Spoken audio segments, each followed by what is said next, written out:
भाई last class में मैंने आपको केसी के बारे में बताया था कि केसी क्या चीज होती है। मैं आपको एक चीज छोटी सी रिमाइंड कर देता हूं कि मैंने आपको यह बताया था कि जब कोई रिएक्शन रिवर्सिबल होती है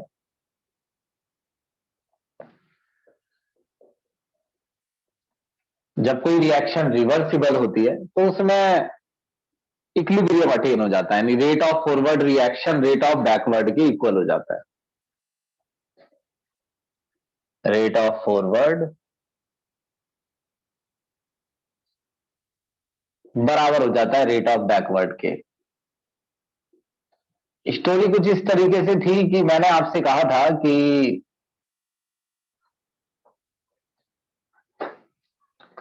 कुछ ऐसे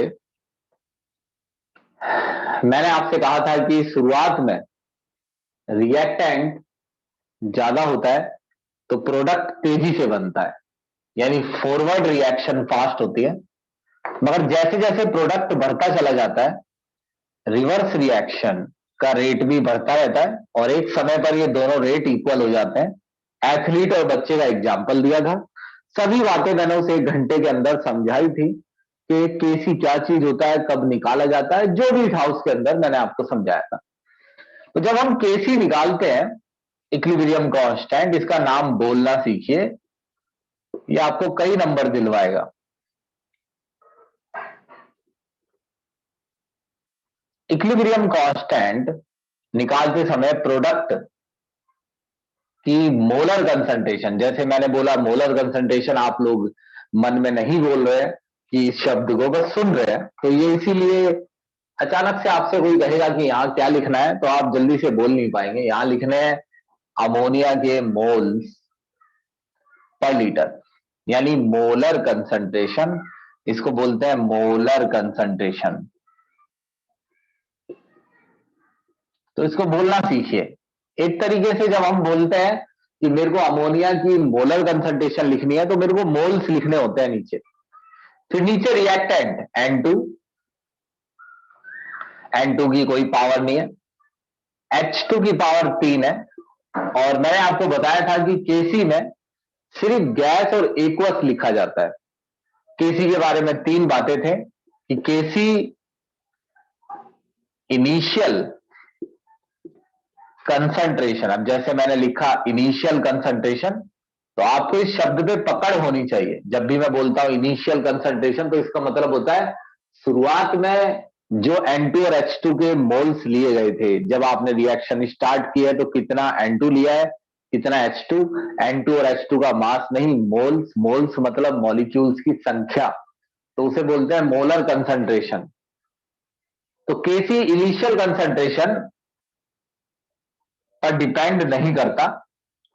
इसका मतलब इनिशियल कंसंट्रेशन आप कुछ भी लीजिए केसी सेम ही आएगा। केसी एक रिएक्शन का सेम आता है। टेम्परेचर बदलने से केसी बदलता है, ये थोड़ा सा समझाया था मैंने और ये डिटेल में आएगा आगे। टेम्परेचर बदलने से केसी चेंज होता है। मतलब आप लोग भाई मेरे को बताते भी रहना है, ऐसे बिल्कुल गूंगा बहरा अंधा होके नहीं पढ़ा पाऊंगा मैं, तो इसलिए मेरे को बताते भी रहना है कि जो चीज मैं पूछूं।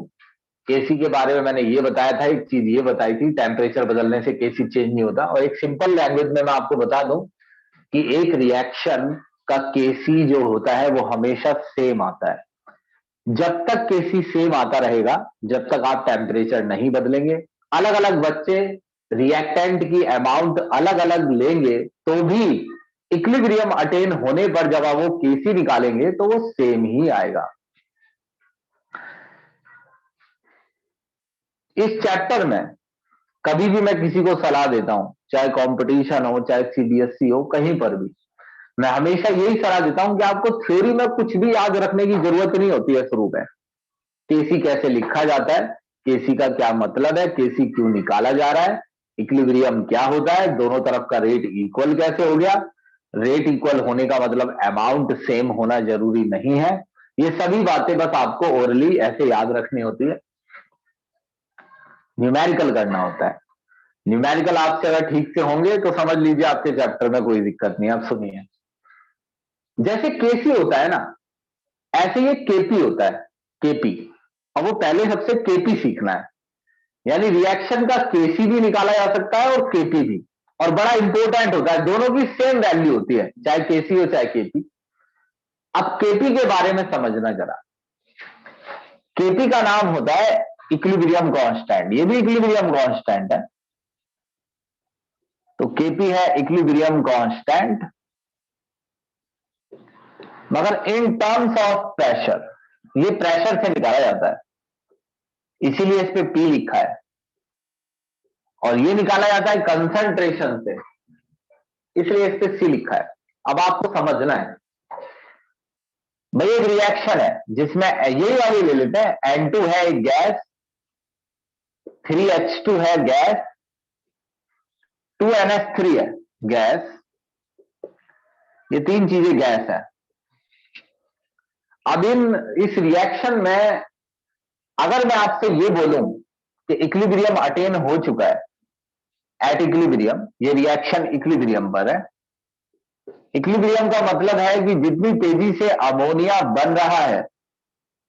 अब जैसे मैंने बोला अमोनिया, और आपको ये समझ नहीं आ रहा है कि हमें देखना कहां है और अमोनिया कहां है, तो इन चीजों को जरा ठीक करो। ये अमोनिया है, जितनी तेजी से अमोनिया बन रहा है उतनी ही तेजी से अमोनिया टूट भी रहा है, वापस आ रहा है।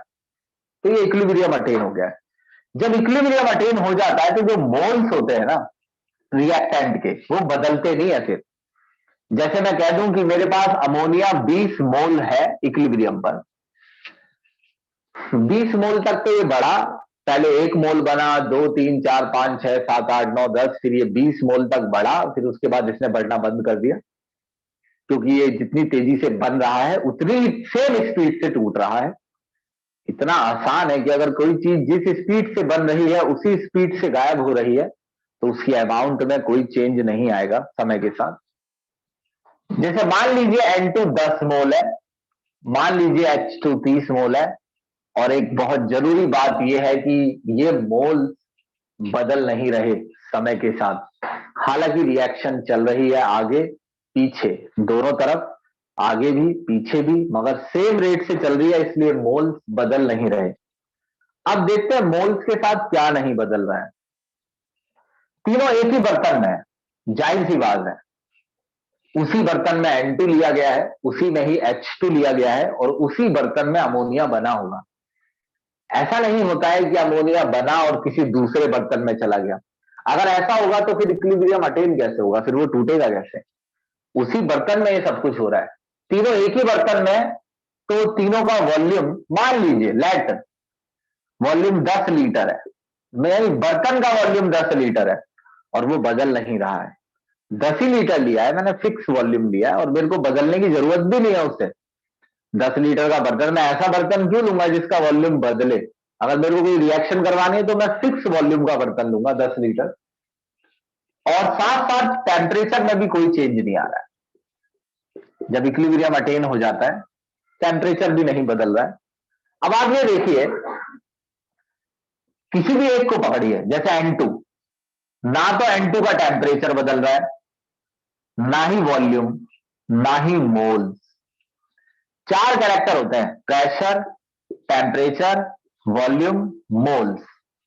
ना तो N2 के मोल्स बदल रहे हैं, ना वॉल्यूम बदल रहा है, ना टेम्परेचर बदल रहा है, तो N2 का प्रेशर भी नहीं बदलेगा, क्योंकि प्रेशर इन्हीं तीन क्वांटिटीज से बदलता है, जैसा मैंने 5वें चैप्टर में पढ़ा है। प्रेशर बदलता है, जैसे आप मेरे बाइक का टायर ले लीजिए, ये शायद इससे समझ में आ जाए। मेरी बाइक का जो टायर है उसका जो प्रेशर है वो कैसे बदलेगा? या तो टेम्परेचर बदले, ठंड हो जाए या गर्मी हो जाए, टायर गर्म या ठंडा हो जाए, या टायर छोटा या बड़ा हो जाए, वॉल्यूम चेंज हो जाए, या टायर में गैस ज्यादा या कम हो जाए, मॉलिक्यूल्स की संख्या। अगर ये तीनों चीजें नहीं बदल रही हैं तो प्रेशर भी नहीं बदल रहा है। तो हमें समझना है कि प्रेशर भी इक्विलिब्रियम पर कांस्टेंट हो जाता है।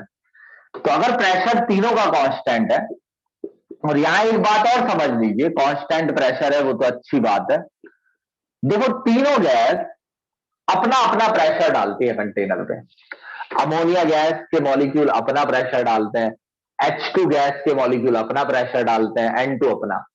तीनों अगर मिलाकर 100 बार प्रेशर डाल रहे हैं तो उस 100 बार में कुछ प्रेशर अमोनिया का है, कुछ H2 का है, कुछ N2 का है, तीनों का प्रेशर। ये वैल्यू लेट करता हूं मैं, मानता हूं, कभी आप इस पर अटक जाएंगे कैसे ले रहे हैं, ये मानी हुई है, कंसेप्ट समझो। मैंने कहा ना तो ये चेंज हो रहा है, यहां एक वैल्यू लिख ली, ना ये वैल्यू चेंज हो रही है, ना टेम्परेचर चेंज हो रहा है, ना वॉल्यूम चेंज हो रहा है, तो N2 का प्रेशर भी चेंज नहीं होगा।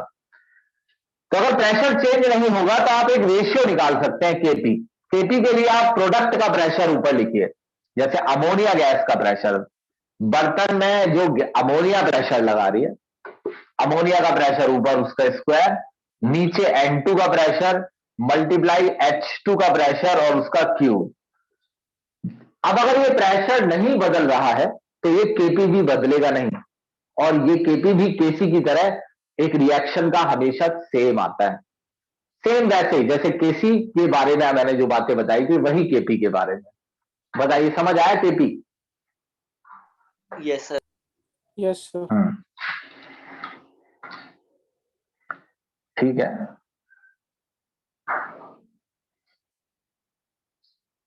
अब सुनिए आगे, स्क्रीनशॉट लीजिए, केपी ही चलेगा, देखते रहिए और जवाब दिया करो सभी, ज्यादा से ज्यादा बच्चे, ताकि मेरे समझ में आए कि मैं किसे पढ़ा रहा हूं किसे नहीं। सुनिए,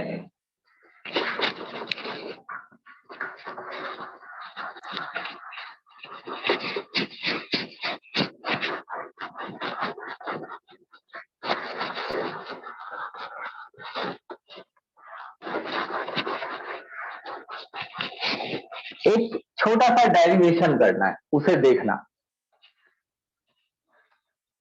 जैसे ये रिएक्शन है, फिर से N2 गैस, N2 एक एग्जाम्पल से ज्यादा कुछ नहीं है, आप कोई भी गैस ले सकते, कोई भी रिएक्शन ले सकते हैं। ये एक रिएक्शन ली मैंने, और इस रिएक्शन में मैं एक चीज आपसे बोलता हूं, अगर हमें N2 का प्रेशर निकालना हो तो पीवी जो होता है वो NRT होता है। ये पिछले चैप्टर से आया, 5वें से। R एक कांस्टेंट है जिसकी वैल्यू फिक्स होती है, R की आपको चिंता नहीं करनी है, ये कांस्टेंट है। बाकी ये N2 का प्रेशर है, नाइट्रोजन का वॉल्यूम, नाइट्रोजन का वॉल्यूम वही है जो बर्तन का वॉल्यूम है, बर्तन का टेम्परेचर, नाइट्रोजन के मॉलिक्यूल्स। जब आप नाइट्रोजन की बात कर रहे हैं तो नाइट्रोजन, अगर हाइड्रोजन की बात कर रहे हैं हाइड्रोजन का प्रेशर, बर्तन का वॉल्यूम, टेम्परेचर बर्तन का, हाइड्रोजन के नंबर ऑफ मोल। आप यहां से प्रेशर निकाल सकते हैं N2 का, V नीचे ले जाइए, N बाई वी क्या होता है देखिए, मैंने पढ़ा है पहले चैप्टर में, number of mole divide by volume होती है molarity, molarity into RT। Molarity को ऐसे रिप्रेजेंट करते हैं स्क्वायर ब्रैकेट से, अभी तो कर ही रहे थे हम। अब जब प्रेशर N2 का निकाल रहे हो तो मोलैरिटी भी N2 की मोलैरिटी, यानी N2 के मोल्स पर लीटर। 1 लीटर में कितने मोल्स हैं वो यहां लिखना है, अरे जस्ट मोलैरिटी लिखनी है। कैसे लिखना है, पेपर में कैसे करना है वो एक अलग बात है, वो मैं बताऊंगा। ये मोलैरिटी है, ये समझना है। तो मैं प्रेशर की जगह, N2 के प्रेशर की जगह N2 की मोलैरिटी गुणा में RT, सेम H2 के प्रेशर की जगह H2 की मोलैरिटी मल्टीप्लाई RT, NH3 के प्रेशर की जगह NH3 की मोलैरिटी मल्टीप्लाई RT, ऐसे कर सकता हूं। तो अगर मैं इनका केपी लिखूं तो केपी लिखूंगा मैं तो PNH3 का square divide bye PN2 multiply PH2 का क्यूब। PNH3 जो है वो इसके बराबर है NH3 की मोलैरिटी RT, और इस पूरे का स्क्वायर। वैल्यू कैसे डाली जाती है, ऐसे ही तो डाली जाती है, N2 की मोलैरिटी RT मल्टीप्लाई H2 की मोलैरिटी RT का क्यूब। अब अगर आप अब इसी इक्वेशन को ऐसे लिखा जा सकता है, देखिए, Kp इक्वल्स टू NH3, यहां ले लीजिए, बाहर, और NH3 का स्क्वायर, RT के स्क्वायर को अलग कर लीजिए, सेम नीचे कीजिए ऐसा, N2 और H2 को अलग कर लीजिए, N2, तो इस पे तो कोई पावर नहीं आएगी, H2 पे पावर आएगी 3, 3 RT, 1 RT, RT की पावर 4। अब इसे देखिए ध्यान से, ये क्या है, यहां पर अमोनिया की कंसंट्रेशन लिखनी है, अमोनिया की मोलर कंसंट्रेशन उसका स्क्वायर, नाइट्रोजन की मोलर कंसंट्रेशन, H2 की मोलर कंसंट्रेशन उसका क्यूब, ये तो Kc हो गया इस रिएक्शन का। तो Kp जो है वो इक्वल्स टू हो गया Kc, बस RT इसमें और रहता है। अगर मैं इस RT को ऊपर ले जाऊंगा तो ये दोनों मल्टीप्लाई हो सकते हैं, लेकिन फिर आएगा ये पावर 2 और ये -4। अब यहीं पर एक चीज पर ध्यान देना बहुत ढंग से, यानी एक रिएक्शन का अगर Kp निकालना है तो वो Kc से ही निकल जाता है। आप Kc में RT की मल्टीप्लाई कीजिए, मगर RT के ऊपर पावर आएगी, जैसे यहां ये 2 - 4, ये 2 पता है क्या है, ये 2 यहां से आया है, इतना लंबा डेरिवेशन करने की जरूरत नहीं है। 2 जो है वो प्रोडक्ट के मोल है, प्रोडक्ट में गैस के मोल, प्रोडक्ट में गैस के मोल, और जो 4 है ना वो रिएक्टेंट में गैस के मोल है। देखो गिन के, गैस के मोल कि सॉलिड वॉलिड के मत गिन लेना, जैसे ये भी गैस है, अभी डेल्टा Mg निकाला करते थे हम पिछले चैप्टर में, ये गैस है, कितने मोल है 2, यहां 2 लिखा है, ये गैस है 3 मोल, ये गैस है ये 4 मोल, टोटल कर लेना है 4, 2 - 4 रिएक्टेंट में गैस के मोल। तो आप इसको डेल्टा Mg लिख सकते हैं डायरेक्ट, ये डेल्टा Mg, डेल्टा Mg कितना आ रहा है -2, इस रिएक्शन में -2 आ रहा है, तो -2 कैसे आया, 2 - 4, 2 - 4 यानी डेल्टा Mg का मतलब है change in number of moles of gas, change in number of moles of gas, gas के मोल्स में कितना चेंज आया। अब जैसे मान लो एक रिएक्शन का एग्जांपल देता हूं, कि मैं अगर किसी रिएक्शन, कोई एक रिएक्शन लेते हैं टेढ़ी मेढ़ी सी, जैसे ये ले लो, calcium carbonate solid arrow, calcium oxide solid plus CO2 gas, इसमें भी इक्विलिब्रियम अटेन हो जाता है। तो Kp अगर मुझे इसका निकालना हो तो Kc दिया होगा, जैसे भी दिया होगा वो देखेंगे, अभी तो आप ये समझिए, मानिए दिया है RT, R के ऊपर क्या लिखें, R के ऊपर लिखेंगे, RT के ऊपर लिखेंगे गैस के कितने मोल है 0, यहां 1 है, 1 और यहां 0, प्रोडक्ट में टोटल गैस के मोल 1 है, ये तो सॉलिड है, गैस के 1 मोल है, रिएक्टेंट में गैस का 1 भी मोल नहीं है, 1 - 0, 1 - 0 1 होता है, 1 - 0, तो ये अगर आपको Kc दिया हो तो आप इसे निकाल सकते हैं। टेम्परेचर दिया होगा, R के बारे में एक वैल्यू बात याद रखना, R की वैल्यू यहां पर ये वाली चलेगी, 0.0083 बार लीटर पर केल्विन पर मोल, फिक्स है जी, इस फॉर्मूले में R की यही वैल्यू चलती है हमेशा। बात समझ में आई ये वाली, बताओ। Yes sir.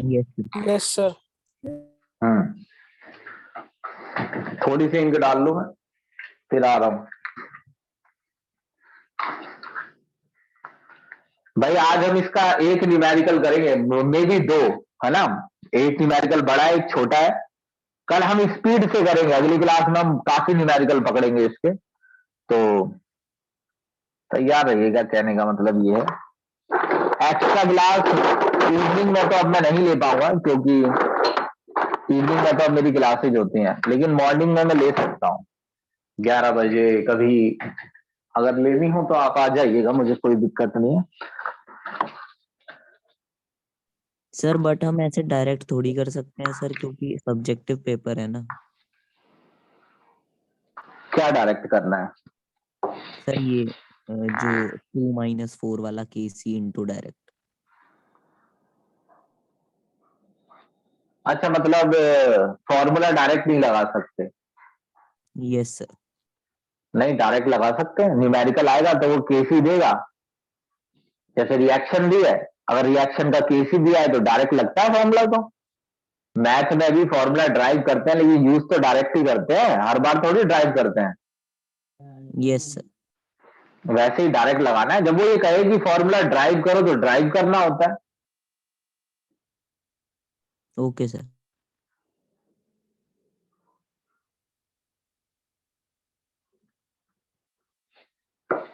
अब सुनिए,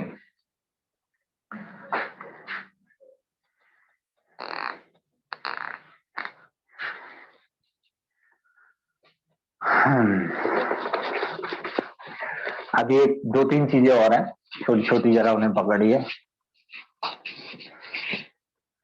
अब तुम्हें एक दिन लॉग सिखाया था, अब वो लॉग तुम भूल गए होंगे, लेकिन मैं कुछ इतनी, मतलब कुछ ऐसी बात बताऊंगा जिससे समझ में आए। सुनिए, एप्लीकेशन ऑफ केसी एक टॉपिक है।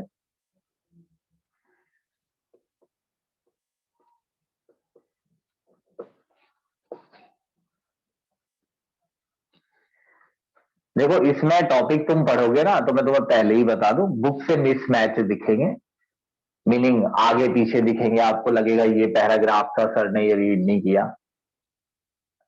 तो आप मुझ पर विश्वास रखिए, जो भी मैं कर रहा हूं वो बेस्ट है, बिल्कुल। एंड होने दीजिए चैप्टर का, फिर इस बारे में बात करेंगे। बस देखते रहिए मैं क्या समझाता हूं। केसी की एप्लीकेशन सुनना, ऐसा नहीं है कि केसी की एप्लीकेशन लिखने के लिए आती है। टॉपिक को मैं पढ़ाता हूं, आपको पता चल जाएगा कि एक्चुअली में समझाया क्या जा रहा है। मतलब हम हर रिएक्शन का केसी निकालें, क्यों निकालें, और उससे क्या फायदा होता है। फायदे के बारे में अगर मैं बताना चाहूं तो इस पे तो 500 वर्डों का ऐसे लिखा जा सकता है, किताब भी लिखी जा सकती है। लेकिन इन शॉर्ट वो तीन तीन चीजें आपको बता रहे हैं कि आप कैसे केसी का इस्तेमाल कर सकते हैं किसी रिएक्शन के। पहला है to predict equilibrium concentration. Equilibrium concentration निकालने के लिए ये समझाऊंगा मैं।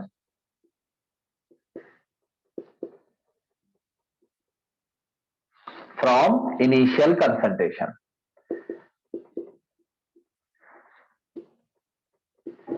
ये पहला है, याद रखना है। मतलब अब हम अलग अलग पढ़ेंगे, पहले ये फिर ये फिर ये। पहले तो मैंने इन तीनों को एक साथ लिख दिया। फर्स्ट है, फर्स्ट में मैं ये समझाऊं, फर्स्ट इसे समझाऊंगा मैं। सेकंड बार जब बोर्ड भरूंगा मैं तो इसे समझाऊंगा। ये है extent of reaction, to predict extent of reaction.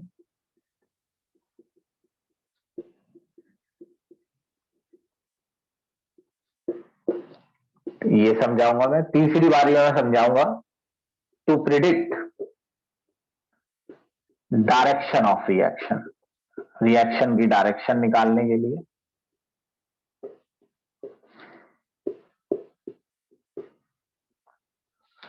तो सुनो, सुनते हैं। अब देखो,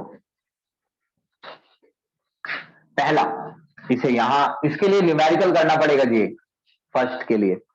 और वो न्यूमेरिकल इसी के लिए नहीं करा जा रहा है, वैसे भी वो पहला न्यूमेरिकल ही है जो हमें करना होता है। तो सारे लाइन वाइज करेंगे हम, लेकिन सबसे पहले हम 7.4 न्यूमेरिकल पकड़ेंगे। ये तीन चीजें बताऊंगा मैं बोर्ड पर, स्क्रीनशॉट लो इसका।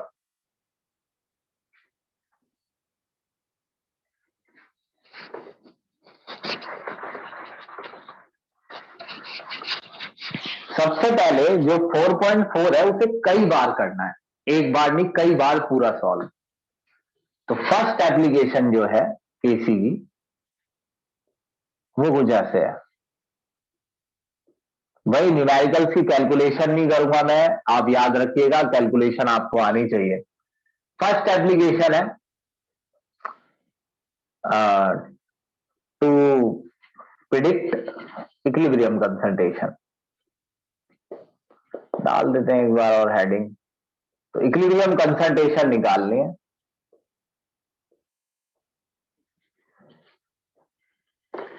एक क्वेश्चन है 7.4, वो पहला ऐसा क्वेश्चन है जो आपको ये समझाएगा। उससे पहले 7.1 है, 7.2, 7.3 जो कुछ ज्यादा ही सिंपल है।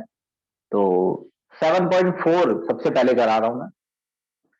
उसमें एक रिएक्शन है कि CO plus H2O arrow CO2 plus H2, यहां आ जाएगा ये। ये रिएक्शन दी है। बड़े ही प्यार से क्वेश्चन को देखना है और इस एप्लीकेशन को समझना है। उन्होंने आपसे ये कहा है कि अगर हम शुरुआत में 0.1 मोलर, मोलर मतलब मोल्स पर लीटर, ये भी लिख देता हूं मोल्स पर लीटर, मोलर का मतलब अगर हम शुरुआत में 0.1 मोलर CO लेते हैं और 0.1 मोलर H2O लेते हैं, तो शुरुआत में तो ये जीरो होता है, ये तो बड़ा ही नहीं हो। शुरुआत का क्या मतलब है कि मैंने स्टार्टिंग में क्या लिया है। अब जो भी होगा वो लेने के बाद जो होता है वो एक अलग बात है। फिलहाल शुरुआत में ये जीरो है। क्या ये भी शुरुआत में दिए होते हैं? हाँ, कुछ न्यूमेरिकल में दिए होते हैं, आगे आएंगे वो भी, कुछ में भी कोई दिक्कत नहीं है, फिलहाल नहीं दिए है। इनिशियल कंसंट्रेशन है, इनिशियल का मतलब शुरुआत में जो दिया, और आपको उसमें केसी दिया है इस रिएक्शन का।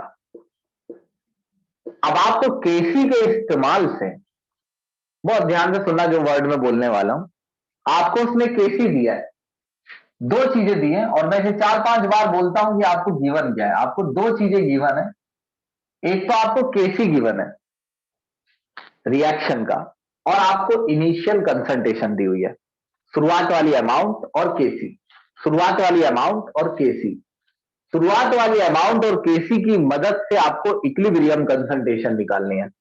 जब मैं कहता हूं कि इक्विलिब्रियम कंसंट्रेशन निकालनी है, तो इसका मतलब ये हो जाता है, जब मैं बोलता हूं इक्विलिब्रियम कंसंट्रेशन निकालनी है, तो इसका मतलब ये हो जाता है कि आपको ये बताना है कि जब इक्विलिब्रियम अटेन होगा तो ये कितना बचेगा, ये कितना बचेगा, और ये कितने बन चुके होंगे। अब आप एक चीज देखिए कि अगर इक्विलिब्रियम, अगर रिएक्शन चलती है, स्टार्ट होती है, अभी तो ऐसे चुप खड़ी है, ये नहीं है और ये है, जैसे मैं इन्हें मिलाता हूं तो रिएक्शन स्टार्ट होगी, पहले फॉरवर्ड का रेट फास्ट होगा कुछ समय तक। अगर फॉरवर्ड रेट फास्ट होगा तो ये घटेगा ही, तो ये दोनों घटेंगे और ये बढ़ेंगे। हालांकि ये घट घट घट घट के जीरो नहीं हो जाएंगे क्योंकि इक्विलिब्रियम अटेन हो जाएगा, लेकिन घट के थोड़े बच जाएंगे और वो थोड़ा प्रोडक्ट बन जाएगा। तो आपसे मैं ये कहता हूं कि मान लो 0.1 में से x घट गया, x मोल है, x मोल घट गए, हमेशा घटते हैं, बढ़ते नहीं है। 0.1 में से यहां भी x ही घटेंगे। बराबर क्यों घटेंगे? देखिए, एक CO अगर रिएक्ट करता है, यानी एक CO अगर गायब हो रहा है, अरे एक साइकिल बन रही है किसी कंपनी में और एक अगर सीट गायब हो गई है, मतलब एक सीट लग गई है, तो एक हैंडल भी तो लग गया होगा, अकेली सीट थोड़ी लग जाएगी, बाकी चीजें भी तो लगेगी। और एक है, अगर एक है सीट लग गई है तो टायर दो लगे होंगे, तो अगर एक CO लगा है तो एक ही H2O लगेगा, क्योंकि आगे एक एक लिखा है ना बैलेंसिंग में। तो एक CO, तो अगर मान लो COX लग गया है, अकेला थोड़ी लग जाएगा, ये अकेले थोड़ी बना दे रहे, कुछ साथ में X क्या लग गया होगा, H2O, XX रहेगा। यहां पे मैच कर लेना है, यहां एक एक है तो एक X, ये बनेंगे कितना? अगर एक CO लगता है, जैसा रिएक्शन बता रही है, यहां भी एक है और यहां भी एक है, एक CO अगर यूज होता है, एक CO अगर गायब होता है तो एक ही CO2 बनेगा, एक ही H2 बनेगा। यानी एक ये गायब होता है, एक ये गायब होता है, तो एक ये बनता है और एक ये बनता है। अगर ये X गायब होता है, ये X गायब होता है, ये X बनेगा और ये भी X बनेगा, तो लिख लो यहां पर X और X, तो ये बना और ये घटा। अब मैं केसी लिखता हूं इस रिएक्शन का, केसी इक्वल्स टू CO2 की मोलर कंसंट्रेशन, H2 की मोलर कंसंट्रेशन डिवाइड बाय, सारी गैस है जी, गैस तो सारी लिखी जा सकती है, CO H2O की concentration.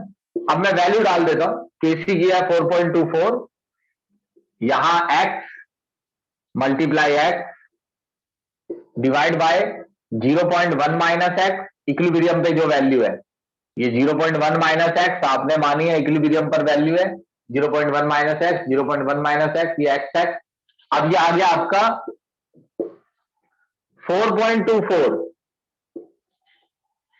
Equals to x square divide by 0.1 minus x का स्क्वायर। अब ये एक्स निकलेगा तो है नहीं ऐसे सीधे तरीके से, अगर एक्स निकलता तो मैं एक्स यहां डाल देता तो इक्विलिब्रियम पर इसकी कंसंट्रेशन निकल जाती, एक्स यहां डालता इसकी कंसंट्रेशन निकल जाती, एक्स यहां डालता, एक्स तो इसके आंसर ही है CO2 का, तो CO2 की जो कंसंट्रेशन ही एक्स है इक्विलिब्रियम पर, वही कंसंट्रेशन H2 की है। तो ये चार वैल्यू हमें निकालनी थी। इक्विलिब्रियम कंसंट्रेशन का मतलब होता है इक्विलिब्रियम पर चारों के क्या मोल थे, और वो यहां से निकल जाएंगे। मगर एक्स निकालने के लिए आपको हमेशा क्वाड्रेटिक इक्वेशन बनानी पड़ती है। अब इसकी जो क्वाड्रेटिक इक्वेशन है आप बना लेना, मतलब बन जाती है वो, तो बनाना क्या है मैं देख के बताता हूं, मल्टीप्लाई करने में टाइम लगेगा।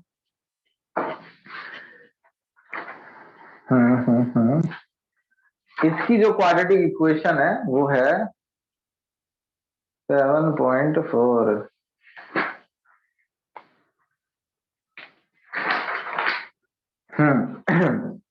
3.24 एक्स स्क्वायर, 3.24 एक्स स्क्वायर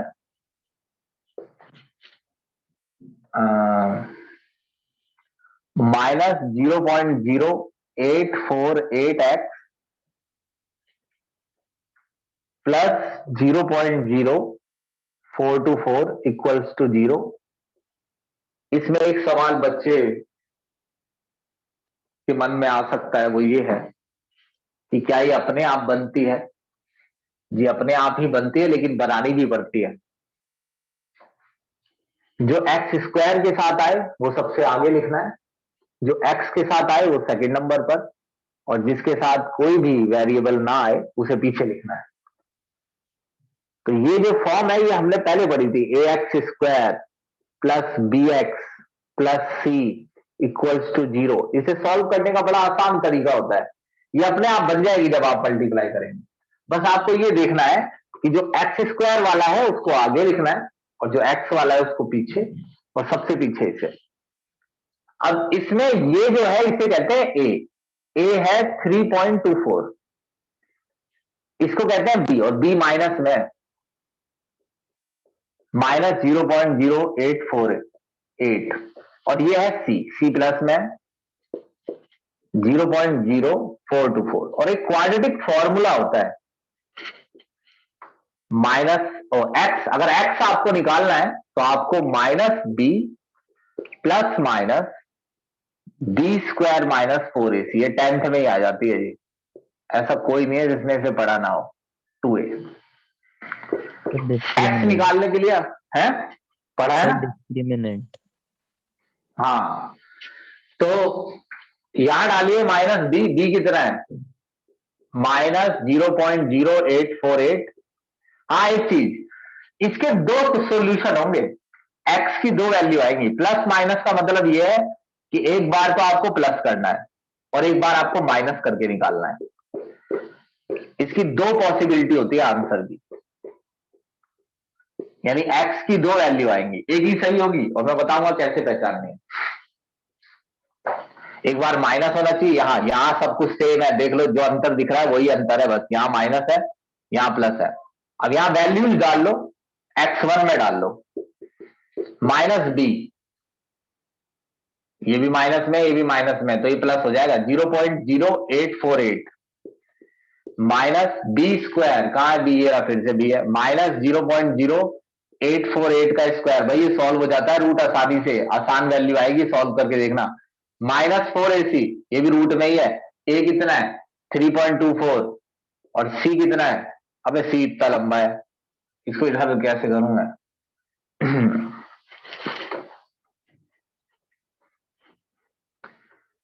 रुको, ये थोड़ी जगह 1 इंच भी काम आएगी। x1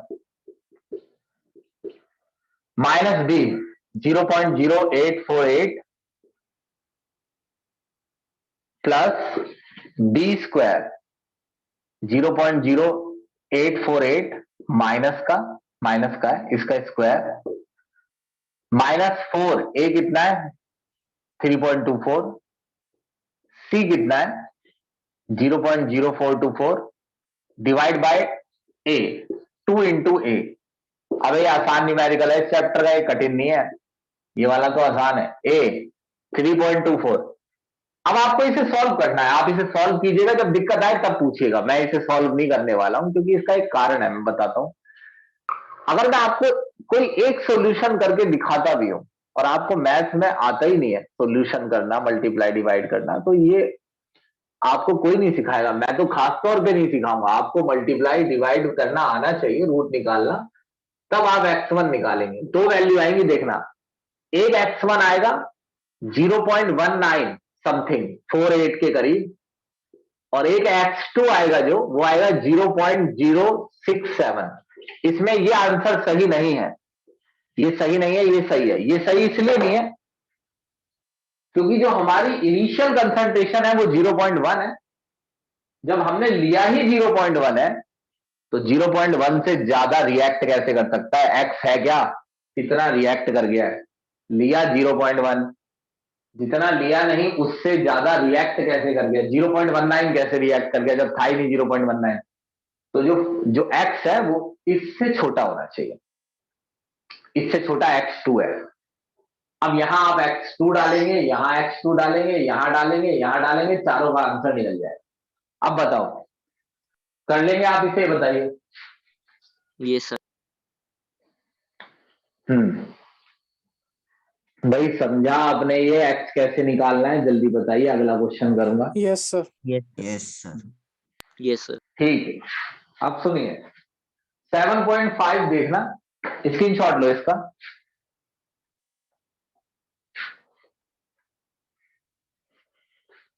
भाई ऐसे क्वेश्चन ये अभी आएंगे बहुत सारे। 7.2 कहाँ है, 2 7.5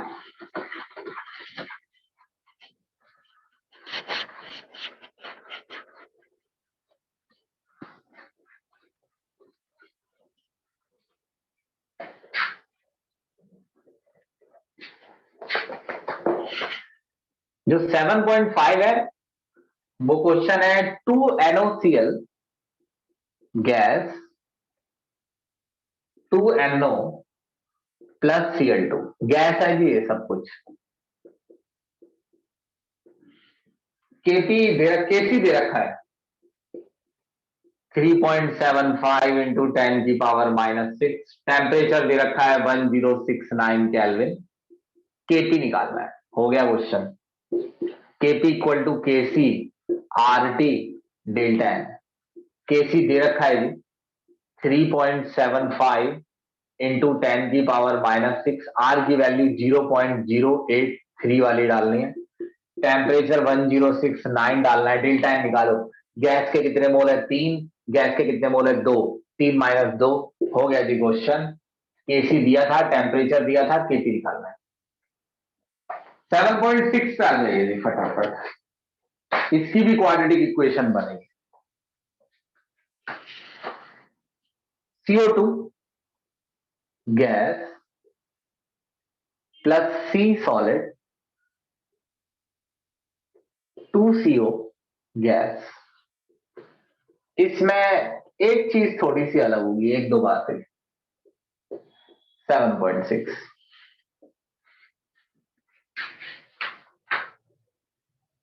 0.48 दे रखा है, और ठीक है क्वाड्रेटिक इक्वेशन तो हम बाद में देख लेंगे, पहले हम इसे शुरुआत कर लें इसकी। देखो उन्होंने ना ये कहा है कि शुरुआत में कार्बन डाइऑक्साइड का प्रेशर दिया है। प्रेशर क्यों दिया है? क्योंकि आपको क्वेश्चन में केपी से करना है। जैसे आपने इसे केसी, पिछले वाला आपने केसी से किया था, ये वाला केपी से करना है। और अच्छा होगा कि आप पहले देखिए कि मैं क्या करता हूं। मान लीजिए प्रेशर दिया है 0.48 और यहां प्रेशर 0 है शुरुआत में। शुरुआत में इसी का प्रेशर क्यों है? क्योंकि शुरुआत में रिएक्टेंट ही तो होता है कंटेनर में, तो सारा प्रेशर रिएक्टेंट का है। इसका प्रेशर क्यों नहीं दिया, ये सॉलिड है, सॉलिड का प्रेशर नहीं होता, और सॉलिड तो लिखना भी नहीं होता है केसी और केपी में, पिछली क्लास याद करो। सॉलिड और लिक्विड तो लिखना भी नहीं है, तो सॉलिड और लिक्विड जहां पे भी आए उसको इग्नोर करना है। यानी आपके लिए बस रिएक्शन में दो ही चीज है, जी जी, जहां गैस लिखा है तो है ही नहीं। आपको ऐसा करना है कि जी जब इक्विलिब्रियम अटेन होगा, तो सोचना है पहले मेरे साथ साथ, बहुत जल्दी भी नहीं करनी है। जब इक्विलिब्रियम अटेन होगा तो ये जो प्रेशर है ये घटेगा बढ़ेगा। ये प्रेशर चेंज किस बात से हो सकता है, मोल से। क्या वॉल्यूम से चेंज नहीं होता, वॉल्यूम तो चेंज ही नहीं हो रहा है, वो कंटेनर का वॉल्यूम फिक्स है। टेम्परेचर भी नहीं बदलता है। बस यही एक चीज है, मोल्स जो बदलेंगे, और उन्हीं मोल्स से प्रेशर बदलेगा। अगर रिएक्शन स्टार्ट होती है तो कार्बन डाइऑक्साइड घटेगा, कार्बन डाइऑक्साइड के मॉलिक्यूल्स की संख्या घटेगी, और कार्बन मोनोऑक्साइड के मॉलिक्यूल की संख्या बढ़ेगी। अगर इसके इसके मॉलिक्यूल्स घटेंगे तो इसका प्रेशर भी घटेगा, और इसके मॉलिक्यूल्स बढ़ेंगे तो इसका प्रेशर भी बढ़ेगा। फिलहाल इसका प्रेशर 0 है क्योंकि इसके मॉलिक्यूल्स ही नहीं है अंदर। जब इक्विलिब्रियम अटेन होगा तो इसके कुछ मॉलिक्यूल बन चुके होंगे, अगर इसके मॉलिक्यूल बन जाएंगे तो इसका प्रेशर भी बन जाएगा। इसके मॉलिक्यूल घट जाएंगे तो इसका प्रेशर घट जाएगा। घटाना कैसे है, क्या लिखा है यहाँ 1, कह रहा है 1x घटा। बढ़ाना कैसे, यहाँ लिखा है 2 तो 2x बढ़ा, इतना सिंपल होता है, जो नंबर लिखा हो। यहाँ लिखा है 4 तो 4x, यहाँ लिखा है 5, ये तो लेना ही नहीं है, सॉलिड है, मान लो यहाँ लिखा होता है 4 तो 4x, यहाँ लिखा होता है 3 तो 3x, यहाँ लिखा है 1 तो 1x घटा तो 2x बढ़ा। क्योंकि इसका जब एक मोल रिएक्ट करता है तो इसके 2 मोल बनते हैं। मोल छोड़ो, मॉलिक्यूल पे आ जाओ, या ऐसे लिखो, एक CO2 रिएक्ट करता है तो 2 CO बनते हैं। तो अगर इसका प्रेशर x घटेगा तो वहां पे प्रेशर डबल बढ़ेगा, 2x। x घटा तो 2x बढ़ा, प्रेशर है मोल्स नहीं, 2x प्रेशर घटा तो 2x बढ़ा। प्रेशर क्यों घटा, क्योंकि इसके मोल्स घटे, और इसके मोल्स घटते हैं तो उसके मोल डबल हो जाते हैं। तो अगर इसका प्रेशर x घटेगा तो उसका प्रेशर डबल हो जाएगा, 2x। अब इसमें केटी दे रखा है 3, शायद मेरी नजर पड़ गई थी उस केटी पे। केटी है इसका 3 है, तो केटी लिखो पहले इसका। केटी में जी गैस ही लिखनी है सिर्फ, प्रेशर CO का और उसका square divide by pressure CO2 का। CO का प्रेशर कितना है इक्विलिब्रियम पर, ये प्रेशर ये बेटा इक्विलिब्रियम वाले ये लाइट किए हुए हैं।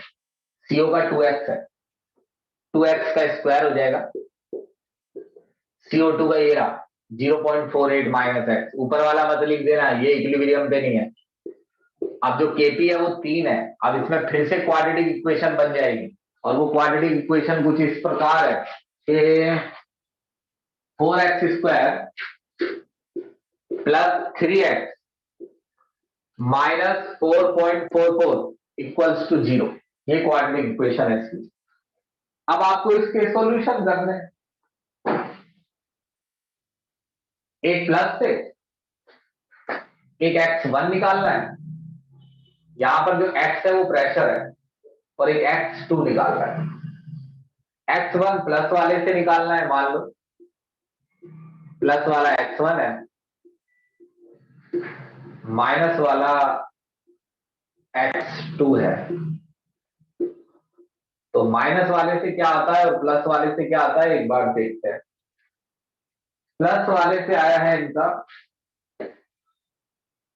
0.33,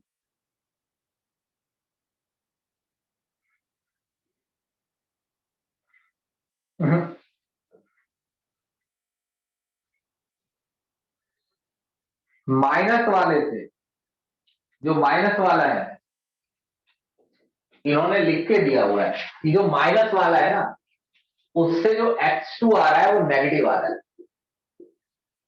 अब नेगेटिव में क्या समस्या है, एक तो देखो x जो है वो इससे बड़ा नहीं होना चाहिए, दूसरी बात नेगेटिव नहीं होना चाहिए, दो ही केस होते हैं बस। जो x इस वैल्यू से बड़ा है वो नहीं लेना है, और जो x नेगेटिव है वो नहीं लेना है।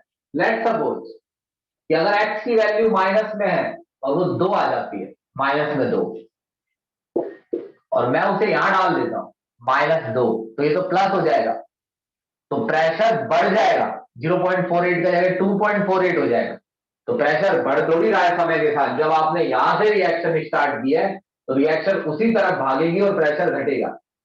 आप इसको चाहे समझ के लिख लीजिए चाहे सिंपली समझ लीजिए, एक्स जो है प्रेशर है और वो नेगेटिव नहीं हो सकता। अगर एक्स कंसंट्रेशन होता तो भी नेगेटिव नहीं हो सकता। दो वैल्यू एक्स की नहीं लेनी है, एक एक्स जो इससे बड़ा हो, जो पिछले क्वेश्चन में था। ये नई चीज है इसमें एक तो प्रेशर आया है, ये नई चीज है, और दूसरा ये जो नेगेटिव वाला हिस्सा है। अगर एक्स नेगेटिव आता है तो भी एक्स नहीं लेना है। जो पॉजिटिव एक्स है वो 0.33 है और वो पॉजिटिव वाले से निकला है। 0.33 यहां डालिए, 0.33 यहां डालिए, इसके पीछे लिखिए बार, उसके पीछे लिखिए बार, दोनों का प्रेशर निकल गया इक्विलिब्रियम पर। बताइए आया समझ की नहीं? Yes sir. यस भाई आया समझ में? सॉल्व करने के अलावा मतलब एक बार कर लो फिर बताना Yes, मुझे sir. सॉल्व के बारे में। सॉल्व करने के अलावा बताओ कितना समझ में आया, क्या निकाल रहे हैं। ऐसे न्यूमेरिकल अगर आप धड़ाधड़ करेंगे तो आपको कुछ आता है। अब आपने चैप्टर पढ़ लिया या मैंने खत्म करवा दिया या कुछ हो गया, उससे आपके करियर पर नंबर पर कोई फर्क नहीं पड़ने वाला है। अगर आपने क्वेश्चन किए तो कुछ हो सकता है, अगर नहीं किए तो कोई उससे कोई दिक्कत नहीं है। फिर आपने पढ़ा नहीं पढ़ा बराबर है। तो आपको ये क्वेश्चन करने हैं तेजी से। अब ले स्क्रीनशॉट लीजिए इसका जल्दी। तो ये मैंने आपको फर्स्ट एप्लीकेशन सिखाई है ना, केसी का यूज। सेकंड एप्लीकेशन,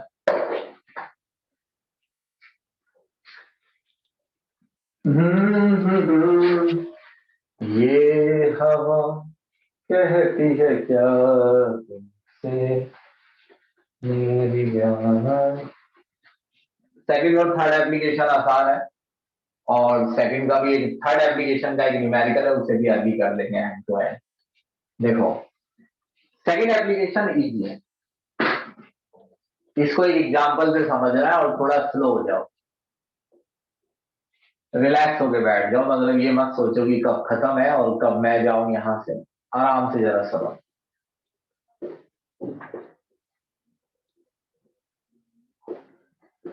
भाई ये है आपकी रिएक्शन, और इस रिएक्शन में तीन बातें हो सकती हैं।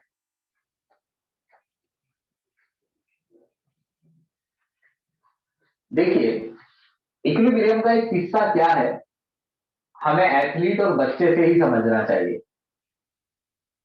जब एथलीट पर 40 बॉल थी, तो जब एथलीट पर 40 बॉल थी तो जो सामने वाला बच्चा है उसने इक्विलिब्रियम अटेन करने में लेट कर दिया। लेकिन सोचिए सामने भगवान हो और एथलीट भगवान से कह रहा है कि ये 40 बॉल है और मैं आपकी छत पर पहुंचा दूंगा। तो एथलीट ने पहली बॉल फेंकी, और जैसे ही एथलीट ने पहली बॉल फेंकी तो वही बॉल वहां टपक गई एथलीट के पास आके। यानी भगवान ने इतनी स्पीड से बॉल फेंकी कि ऐसा लगा एथलीट को कि जैसे ही बॉल उसके हाथ से गायब हुई तो गायब होकर वो यहीं गिर गई आगे। तो इतनी तेजी से भी इक्विलिब्रियम अटेन हो सकता है अगर सामने वाला आदमी बहुत रिएक्टिव हो। यानी रिएक्शन शुरू हुई और प्रोडक्ट बना ही था कि इक्विलिब्रियम अटेन हो गया। और ऐसा भी हो सकता है कि सामने एक ऐसा बच्चा हो 5-6 साल का जिसको ठीक से पता भी नहीं है कि क्या करना है। तो मैं बॉल फेंके जा रहा हूं और सारी बॉल मैंने उसी के पास इकट्ठी कर दी है, कहीं एंड में जाके इक्विलिब्रियम अटेन हुआ। तो ऐसा भी हो सकता है कि रिएक्टेंट बहुत ही कम हो और प्रोडक्ट बहुत ज्यादा बन जाए, तब जाके इक्विलिब्रियम अटेन हो। एक बार फिर से देखना कल वाली रिकॉर्डिंग, इसी चीज पर ज्यादा ध्यान है मेरा समझाने पर। इक्विलिब्रियम पे जरूरी नहीं है दोनों तरफ अमाउंट सेम हो, इक्विलिब्रियम कभी भी अटेन हो जाता है। शुरुआत के पहले सेकंड में भी अटेन हो सकता है। अब अच्छे सोचते हैं भाई शुरुआत में तो प्रोडक्ट होता ही नहीं है। जरूरी नहीं है प्रोडक्ट की अमाउंट ज्यादा हो, प्रोडक्ट थोड़ा बहुत भी बन जाए, और प्रोडक्ट अगर बहुत रिएक्टिव है तो रिवर्स में उसी रेट से बनने लगेगा रिएक्टेंट। प्रोडक्ट से बात समझ नहीं आती है, लेकिन एथलीट बच्चे एथलीट भगवान से समझ में आती है। सोचो भगवान से मैं कह रहा हूँ ये 40 बॉल है, मैं तुम्हारी छत पे पहुंचा दूंगा। भगवान प्रोडक्ट की तरह हुए मैं रिएक्टेंट, मैंने बॉल फेंकी और बॉल यहीं गिर गई आगे। मतलब भगवान ने इतनी स्पीड से वापस की कि मुझे ऐसा लगा कि मैंने वहां पहुंचाई थी कि वो यहीं आ गई। तो शुरुआत में इक्विलिब्रियम अटेन हो गया, उसी रेट से भगवान वापस फेंक रहे। तो ऐसा होता है कि अगर आपको ये बताना है कि रिएक्शन का एक्सटेंट क्या है, तो एक्सटेंट बताने का क्या मतलब होता है? एक्सटेंट बताने का ये मतलब होता है कि रिएक्शन कितने लंबे समय तक फॉरवर्ड में फास्ट थी। जितने लंबे समय तक फॉरवर्ड में फास्ट होगी, प्रोडक्ट उतना ही ज्यादा होगा। और जो केसी होता है ना, केसी में प्रोडक्ट ऊपर लिखा जाता है, जैसे अमोनिया की कंसंट्रेशन का स्क्वायर, N2 की मोलर कंसंट्रेशन, H2 की मोलर कंसंट्रेशन का क्यूब। अब आप ये देखिए केसी कब ज्यादा आएगा? जब प्रोडक्ट ज्यादा हो। ध्यान से समझो, केसी कब ज्यादा होगा? जब प्रोडक्ट ज्यादा हो, रिएक्टेंट का। तो अगर if KC is less than 10 की पावर -3, अगर आपका केसी 10 की पावर -3 से भी छोटा आ रहा है, तो ऐसे केसी को छोटा माना जाता है कि भाई केसी बड़ा कम है। केसी तो 10 की पावर -3 से भी कम है। अगर केसी 10 की पावर -3 से भी कम है, तो आपका केसी बहुत कम है। और अगर केसी बहुत कम है, तो उसका कारण है प्रोडक्ट कम है इक्विलिब्रियम पर। इक्विलिब्रियम अटेन हो गया है, मगर प्रोडक्ट बहुत ही कम बना है, रिएक्टेंट बहुत ही ज्यादा बचा हुआ है। तो जब आपका केसी 10 की पावर -3 से भी छोटा हो, तो आप कहेंगे कि इस रिएक्शन में ज्यादातर प्रोडक्ट रिएक्टेंट ही है, प्रोडक्ट तो ना के बराबर है। तो ऐसे में हम लिखते हैं reactant is predominant. Reactant is predominant, यानी यहां इस रिएक्शन में ज्यादातर रिएक्टेंट ही है। Reactant is predominant over product, यानी प्रोडक्ट कम है और रिएक्टेंट ज्यादा। और अगर आपका केसी 1000 से ज्यादा आ रहा है, तो ऐसे केसी को ज्यादा माना जाता है। एक केसी इज मोर देन 1000। तो केसी 1000 से ज्यादा आ रहा है, तो आप कहेंगे भाई केसी अच्छा खासा है। केसी अगर 1000 से ज्यादा है, तो उसको ज्यादा माना जाता है। और केसी ज्यादा कब आएगा? जब प्रोडक्ट ज्यादा हो और रिएक्टेंट कम। और अगर केसी 1000 से ज्यादा है, तो आप ये कहेंगे कि प्रोडक्ट बहुत ज्यादा है रिएक्टेंट के मुकाबले, यानी इसमें product is predominant. Product is predominant over reactant. और अगर आपका केसी 10 की पावर -3 से 10 की पावर 3 के बीच अटक के रह गया है, इनके बीच आ रहा है, तो आप कहेंगे दोनों की ही अमाउंट अच्छी खासी है। रिएक्टेंट भी बचा हुआ है, प्रोडक्ट। क्या अमाउंट बराबर है? नहीं भी, बराबर बराबर ही होती है, लेकिन दोनों अमाउंट अच्छी खासी है। ये एक्सट्रीम केस है दोनों। यहां प्रोडक्ट ना के बराबर है, यहां रिएक्टेंट ना के बराबर बचा। यहां इक्विलिब्रियम लेट अटेन हुआ था, ज्यादातर प्रोडक्ट ही है। यहां इक्विलिब्रियम जल्दी अटेन हुआ है, ज्यादातर रिएक्टेंट बचा हुआ है। यहां पर हम कहेंगे कि रिएक्टेंट भी अच्छे अमाउंट में है और प्रोडक्ट भी अच्छे अमाउंट में है। तो हम लिखेंगे appreciable amount of both reactant and product, both reactant and product is present. बताइए ये समझ में आया? ऐसा कब Yes, sir. कहना है वो देखेंगे, मगर टॉपिक समझ आना चाहिए। सर ये जर्नल का है या सिर्फ ये आप ये N2 वाली रिएक्शन के लिए? सबके लिए भाई, N2 सिर्फ एक एग्जाम्पल है भाई, सिर्फ N2 एक एग्जाम्पल ही तो है, एग्जाम्पल से ज्यादा क्या है? सबके लिए है ये। चलिए स्क्रीनशॉट लीजिए, लास्ट एप्लीकेशन समझा रहा हूं। ज्यादा खतरनाक भी है लास्ट भी, लेकिन लास्ट वाली इससे ज्यादा समझने के लिए आती है, मतलब इससे ज्यादा समझनी पड़ेगी। सुनिए, सारी बातें मैं बोल दूंगा। कोई सवाल अगर अचानक से आपके माइंड में खड़ा होता है, जैसे मैंने शुरू में बोलना चालू किया और तभी आपके दिमाग में कोई सवाल आ गया, आप देखते जाइए, उस सवाल का आंसर भी मैं बोल दूंगा थोड़ी ही देर में। तो ये मैं आपसे इसलिए कह रहा हूं कि मेरे बोलने से पहले सुनना कि मैं क्या बोलता हूं। थर्ड एप्लीकेशन है, third application to predict direction of reaction.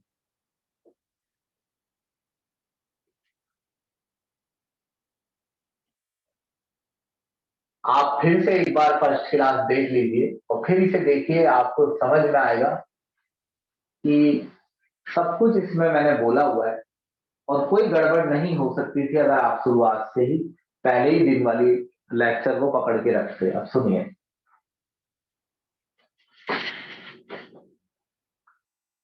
एक दिन 10 बजे मैं छत पे गया।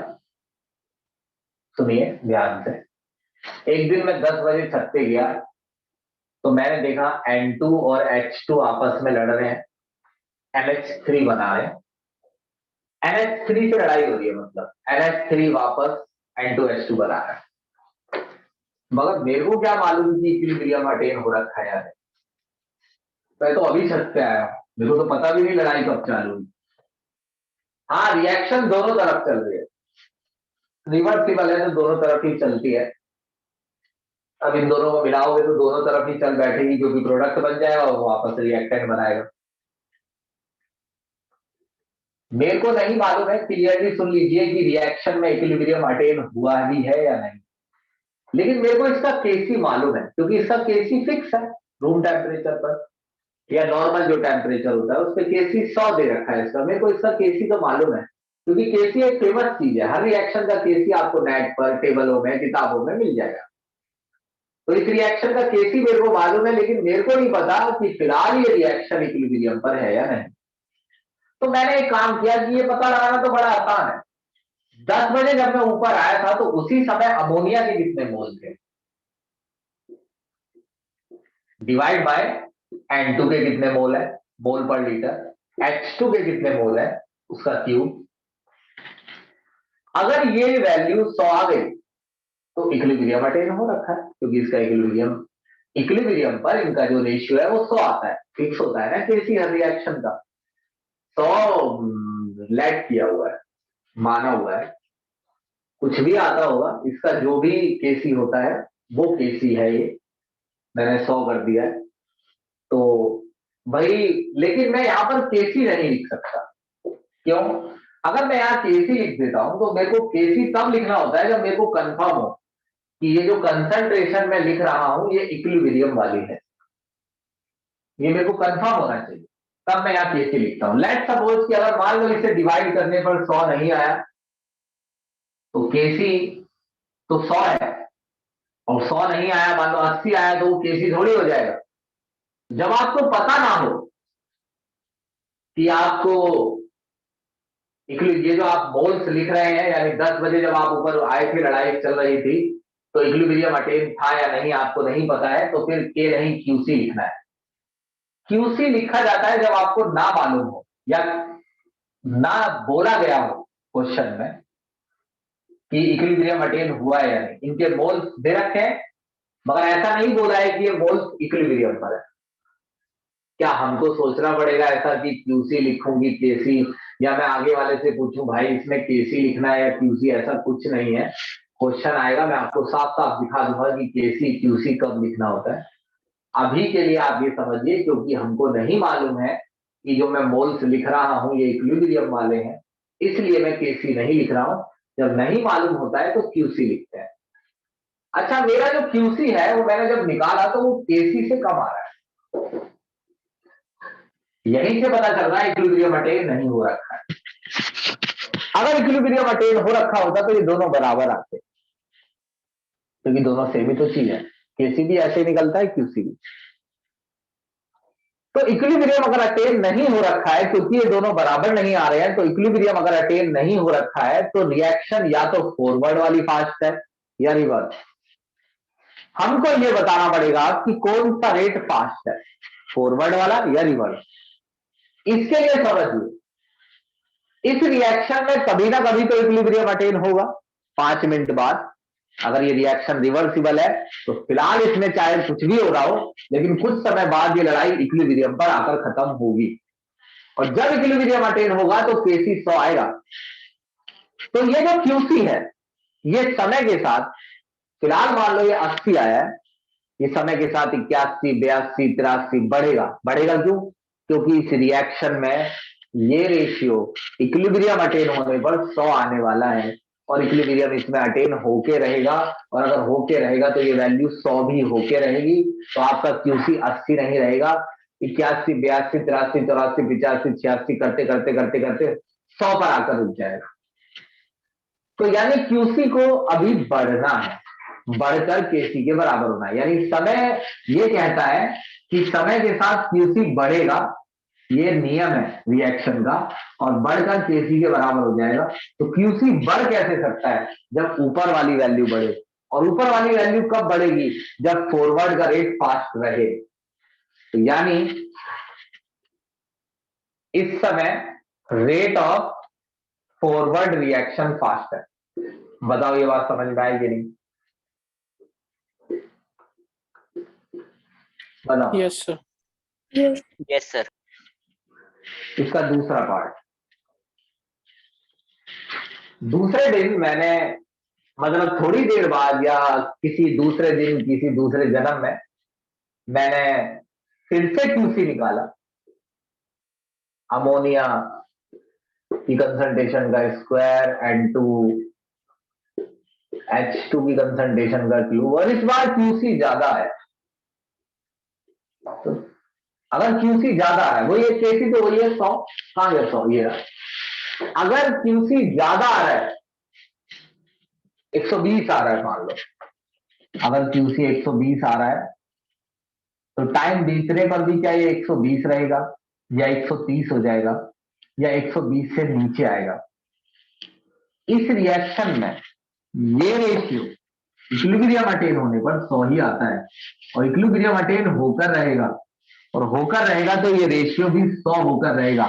फिलहाल 120 है, मगर घट के 100 हो जाएगा Qc Kc के बराबर। अब अगर Qc को घटना है, क्योंकि वो ज्यादा आ रहा है, तो घट के समय के साथ वो Kc की तरफ बढ़ेगा। तो घटेगा, अगर वो तो घटेगा तब जब प्रोडक्ट घटे और रिएक्टेंट बढ़े। तो यानी कि अगर मैं ये देखूं तो आने वाले समय में ये होगा कि प्रोडक्ट घटेगा और रिएक्टेंट बढ़ेगा, तभी Qc Kc के इक्वल होगा। और अगर प्रोडक्ट को घटना है तो reverse reaction fast, reverse reaction is fast. भाई एक बार मुझे सिलेबस भेजना इस चैप्टर का, प्राइवेट वाले ही भेजना, सरकारी वालों का तो मेरे को मालूम है। जो प्राइवेट वाले हैं वो मुझे सिलेबस भेजना है इक्विलिब्रियम का। अगर कुछ छूटता होगा, मुझे पता 2-4 टॉपिक ऐसे हैं छूटने वाले, छूटेगा तो छोड़ देंगे, लंबा चैप्टर है तो फिर वो हटा देंगे जो नहीं आएगा सिलेबस में। इतना है जी, इतना आपको समझना है। क्लास में एक दिन इसी हफ्ते में 11 बजे रखूंगा सुबह, मे बी फ्राइडे, तो मैं 11 बजे रखूंगा। आप स्कूल की अगर छुट्टी नहीं कर पाएंगे तो आप एक काम कीजिएगा कि अब तो ऑफलाइन चल रही होंगी क्लास, चलो मैं एक बार पूछ लूंगा। इवनिंग में तो नहीं हो पाएगी, इवनिंग में मेरी क्लासें होती है, तो मैं एक बार रखूंगा एक्स्ट्रा क्लास, तो मैं आपको बता दूंगा। जो नहीं आ पाएगा वो रिकॉर्डिंग देखेगा, लेकिन क्लास में जरूर ले लूंगा एक एक्स्ट्रा। ठीक है जी, चलिए जी, bye. Okay sir, thank you. Okay.